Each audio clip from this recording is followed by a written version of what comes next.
week's video is going to be all of my favorite art supplies, which is a subject that I'm highly passionate about. So I'm excited to make this video. I use pretty much all mediums, so this might be a longer video, but I hope you'll forgive me. And I feel like the people that watch my videos probably have the same fixation with art supplies that I do. So I hope that you enjoy. I hope you get some ideas if you want to try a new art medium. I have some less expensive options and some more expensive options. I'll start off with the type of sketchbook that I use. I definitely have tried other sketchbooks here and there, but the one that I always go back to is the Moleskine Art Creation sketchbook. I just like that the pages are really smooth, so you can use colored pencil and graphite and it'd be a very smooth application, I guess. And also alcohol markers, but they also can hold water, for watercolor and gouache and things like that. I just feel like it's very versatile for the type of art that I make. But I think that if you like a specific type of medium, you should try to find a sketchbook that accommodates that medium well. That one accommodates all the things that I use pretty well. So that's why it's my favorite. The main medium that I use for painting is gouache. I also use a lot of oil paint. I started by using watercolor and I use acrylic paint the least, but I do have some of all of the types. I'll get into gouache first. I started off using Artist Loft gouache from Michaels, and I think it's pretty good. I'll show some of my artwork from that time and how the paintings turned out. I feel like if you're trying to find an affordable option, the gouache from Artist Loft works pretty good, and it's a pretty affordable option from what I remember. But I have upgraded since then. I now use Holbein gouache. I use their traditional one and also their acrylic. I have this set of 12 and then I have some off colors. Anytime I go to the art store, I allow myself to get one tube of paint because they're kind of expensive. I think they're $10 each tube, depending on the color you get. So I let myself get one per trip. So slowly I'm growing that collection. So I also use these Holbein Artist Gouache. This one's the spring palette. I don't know how to show this. I'll just take other clips. And then I also have the fall palette. And I keep them in this airtight container that I got from Amazon. It keeps the paints fresh and makes it so that they don't crack too much or get moldy. My favorite pencils to use are Blackwing pencils. I don't know if there's a difference, but I use the black ones. I just like that you can get a lot of variation in color. It gives a really dark graphite, and you can also go, of course, light with it. I use these Neocolor crayon wax pastels pretty often. I don't use them too much in finished pieces, but for my daily art practice, I use these a lot. For colored pencils, I have the 72 color Prismacolor pack. For my use of these, this is all you need. If you only use colored pencil and you do fully rendered colored pencil drawings, then maybe this wouldn't be enough color variation. But if you just use them sometimes or over top alcohol markers, this pack I think is all you really need. For watercolors, I use the Kuretake watercolors and I also use the portable Koi watercolor palette. I feel like these watercolors can get very opaque and pigmented more than other ones that I've tried, and the Koi ones are very traditional watercolor and they're good for travel, so I would recommend both of them. The alcohol markers that I use, I only have this 48 color pack from Ohuhu is the brand, which I feel funny saying.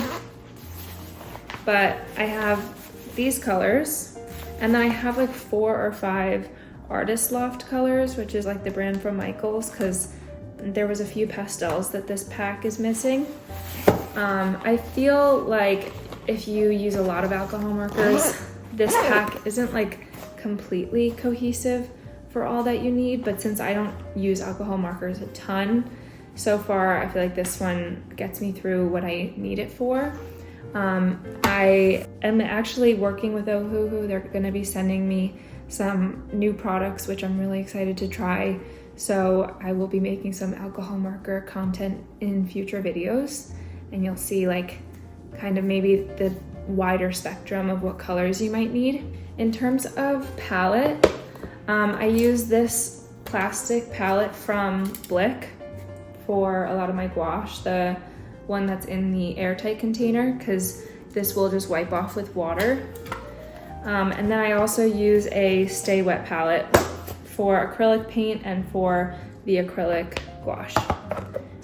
Since I use acrylic gouache mainly in like my sketchbook and on smaller pieces, the small Stay Wet palette is good enough for me, but they have a bigger one if you use a lot of acrylic paint. It helps it not dry on your palette and just makes you be able to use it longer. For all of my sketching, I either use the Blackwing pencil or I use these Prismacolor Coal Erase pencils. They're just colored pencils that are erasable, and I use them for my first sketch a lot of times just because graphite shows underneath paint, and a lot of times the paint is thick enough to cover the like light sketching of whatever color I use with the Coal Erase. I also use Posca paint pens. I only have these, but for what I use them for, this is very good. I also use the Grabby acrylic paint markers all the time. I use them all the time in my sketchbook and for little details in bigger paintings. I use these two types of tape. This is just masking tape, and this is called artist tape from Blick. And I just use these for like the edge of my paintings or in my sketchbook, just to have like clean lines when I take the tape off. These are some of the items that I use to seal or preserve my drawings, especially in my sketchbook, because when you're like folding something in on a book, a lot of times whatever you did on one page can transfer to the other. These things really help with that.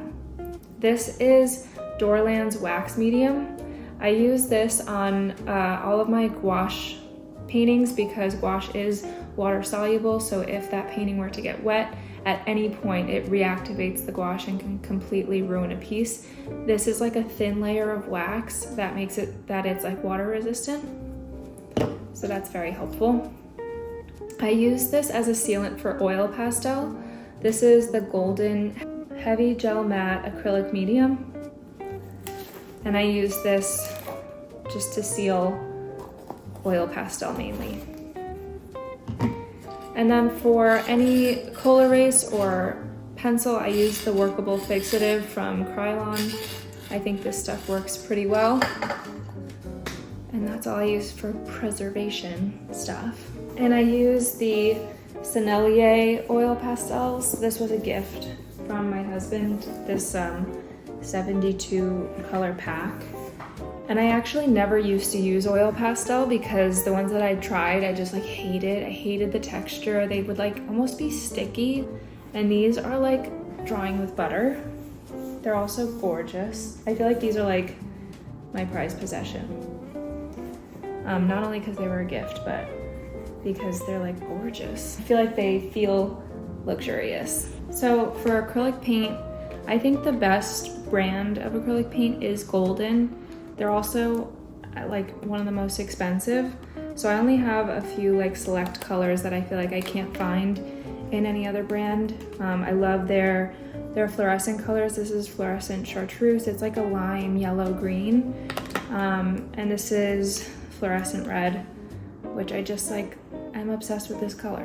Generally though, Winsor & Newton is a really great brand that's a lot less expensive than the Golden. So I use this brand a lot. And if I'm looking for like, I need a lot of paint and it's not like a valuable painting that I'm making, I will use the Artist Loft brand paint. And these are like much cheaper than both of those. Now for oil paint, I like exclusively use Winsor & Newton. Not because like they're the best ever. I honestly have only tried a few different brands of oil paint, and this one I've just noticed like for me, I like their options of colors at the store, and I feel like they're within my price range. So that's the brand that I stick to. In terms of paintbrushes, I have like 1,000 of these packs from Michaels that are like $5 each. I use these the most, I will say, just in like if the paintbrush gets ruined, I'm not like heartbroken about it. But I was sent these paintbrushes that are like very nice quality from Artify. And I will say, like, there is a night and day difference between these and these. Those are all the brushes that I have, this and this. But that's all that I really need. I feel like brushes is the one thing, if you're going to like spend the least amount of money on, I feel like brushes is a good one to go with. Let's get into my pencil case. A lot of my most used stuff is in here. For pencils, I use the Blackwing pencil, but I also use this Muji pencil, mechanical pencil, for like fine details and like initial sketches. I use these powdered watercolor as the base of a lot of my gouache paintings as an underpainting. These are from a brand, I have no idea what brand these are from. Crafts LLC. Anyway, this is what they look like. But I use these behind a lot of my gouache paintings. For pens, I love the Tombow brush pens, calligraphy pens, and then I like this Micron PN pen. It's not as fine tip as normal Microns, but I really like that one. And then of course I have like a white gel pen. I feel like this is a rite of passage. If you make art, you should have a white gel pen. And then I use a kneaded eraser. All of that stuff I feel like is not that interesting. Okay. That might be it. I feel like I'm forgetting something, but I think that's it. For canvases, I use like pre-stretched canvas unless I have like a specific idea where I want raw canvas, and I buy those from either Blick or Michaels. I also use wood panels from the same places, and yeah, I think that's it. Those are my favorite art supplies. This was a fun video for me to film because I feel like I never get to like geek out about this stuff that I love so much. But I feel like the community that watches my videos probably likes art supplies just as much as I do. But yeah, thank you so much for watching. I hope to see you in the next video, and I hope you enjoyed this one. If you did, subscribe and leave a comment. I would love to hear what you'd like to see from me next, so comment that below. I will see you in the next video. Thank you again.